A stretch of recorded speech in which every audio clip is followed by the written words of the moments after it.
মারুফ মিয়া লিখেছেন, বাংলা নববর্ষে মঙ্গল শোভাযাত্রা অনুষ্ঠিত হয়, এটাকে বলা হচ্ছে হাজার বছরের সংস্কৃতি। বাঙালির সংস্কৃতি হিসেবে দৈশিক চেতনা থেকে এতে অংশগ্রহণ করা যাবে কিনা। আমরা সবাই কম বেশি অবগত যে এই মঙ্গল শোভাযাত্রা শুরু হয়েছে 1989 সনে। 1989 সনে কলকাতার কিছু শিক্ষার্থীদের উদ্যোগে ঢাকা ইউনিভার্সিটি থেকে যে এটি শুরু হয়েছে, সেটি নিয়ে বহু আর্টিকেল আপনি এখনও অনলাইনে পাবেন।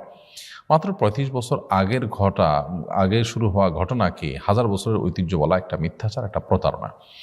দ্বিতীয়ত, চৈত্র সংক্রান্তি পূজা হিন্দুদের সেটাই গড়াতে পয়লা বৈশাখের বিভিন্ন আয়োজনে রূপ পরিগ্রহ করেছে। এছাড়া পয়লা বৈশাখের বিভিন্ন আয়োজনে হিন্দু ধর্মের বিভিন্ন আপনার তাদের ধর্মীয় বিভিন্ন কালচার, কৃষ্টি, তাদের বিভিন্ন উপাস্য, বিভিন্ন আপনার প্রাণীর মুখোশ, যেগুলো সমস্ত প্রাণীকে তারা পুজো করে, সেগুলোকে বহন করা, ধারণ করা, এবং পুজোর যে অপরিহার্য আইটেমগুলো আছে, আপনার কুলো, মোমবাতি, তারপর অন্যান্য আরও যে সমস্ত বিষয় আশাগুলো আছে, এগুলো হুবহু কপি পেস্ট করা হয়েছে এখানে। এটাকে বাঙালি সংস্কৃতি হিসাবে মুসলমানদেরকে গেলানো হচ্ছে, যেটা খুবই দুঃখজনক, খুবই বেদনাদায়ক অধ্যায়।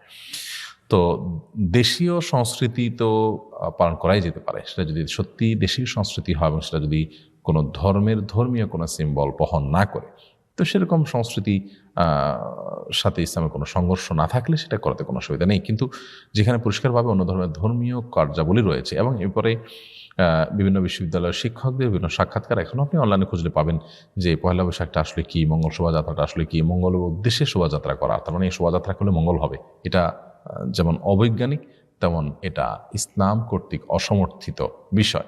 এরকম কোনো শোভাযাত্রার মাধ্যমে কল্যাণ কামনা করা, এটা রীতিমতো শিরক, এটা রীতিমতো ঈমান বিধ্বংসী একটি বিষয়, এটা ঈমান পরিপন্থী একটি বিষয়। কিন্তু এটাকেই আপনার সার্বজনীন বাঙালির উৎসব হিসেবে দেখানো হচ্ছে, এবং মানে খুব লজ্জাস্করভাবে হাজার বছরের বাঙালির ঐতিহ্য বলা হচ্ছে।